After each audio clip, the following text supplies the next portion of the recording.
Some people are never gonna be satisfied with what you do for them. I believe that you should be praying for everyone, but I do think that in this point of life, we have to be very, very careful on how we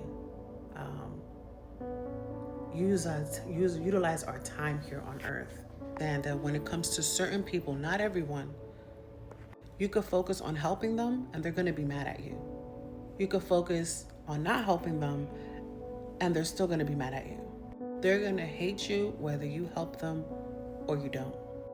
They're going to hate you whether you're kind to them or you're not. They're going to hate you whether you're good to them or you're not.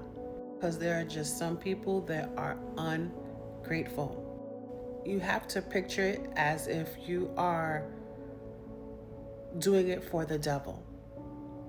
The devil is never going to be satisfied. It don't matter how kind you are to the devil, how good you are to the devil's never going to change.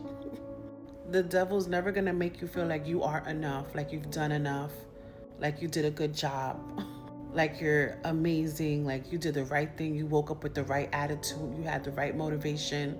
These are people who are narcissistic, who are reprobates, who are sons of the devil.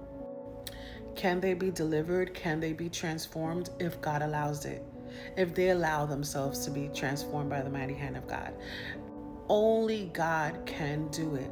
And if only God can do it, you have to be careful and not put yourself in harm's way, because at that point you are testing God.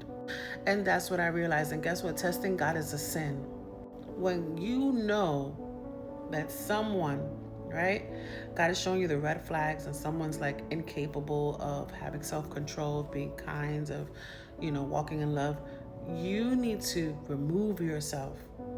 Okay, because the devil tempted Jesus. He said, fall off this cliff or throw yourself down the mountain or whatever. And Jesus said, I'm not going to do that. That's tempting God. You can't just be throwing yourself in the fire and say, God is going to deliver me from this fire. You can't just be throwing yourself into problems and say, God is going to be there with me in problems. And that's honestly what I was doing sometimes, and I have to take accountability of my mistakes. And I hope that this video helps you to take accountability of your mistakes, because these types of people, they're going to always want you in the midst. They're going to always want you to be around them. They're always going to want you to be next to them, because they're always going to want to take from you. These are people who are takers. They are not givers. And takers always want somebody around them that gives. That's why narcissistic people always look for themselves, look for good, genuine people who are givers. They don't look for themselves people who are mean and selfish and don't care about them. No, they look for those who truly have a good heart and care, because those are the only people that will cater to them. Okay, so because as good people, all we know how to do is do our best, right? All we know how to do is care. Okay, we have a heart of flesh, not of stone. Okay, we don't have a cold heart, right? And we have to be careful with our heart. That's why the Bible says guard your heart, because we can't just let our heart just go off in feelings and just not lead it and direct it to where it needs to go, because overall God has to be number one. And after that, you have to be able to take care of yourself, because nobody's going to take care of yourself but you. God bless you. Shalom, shalom.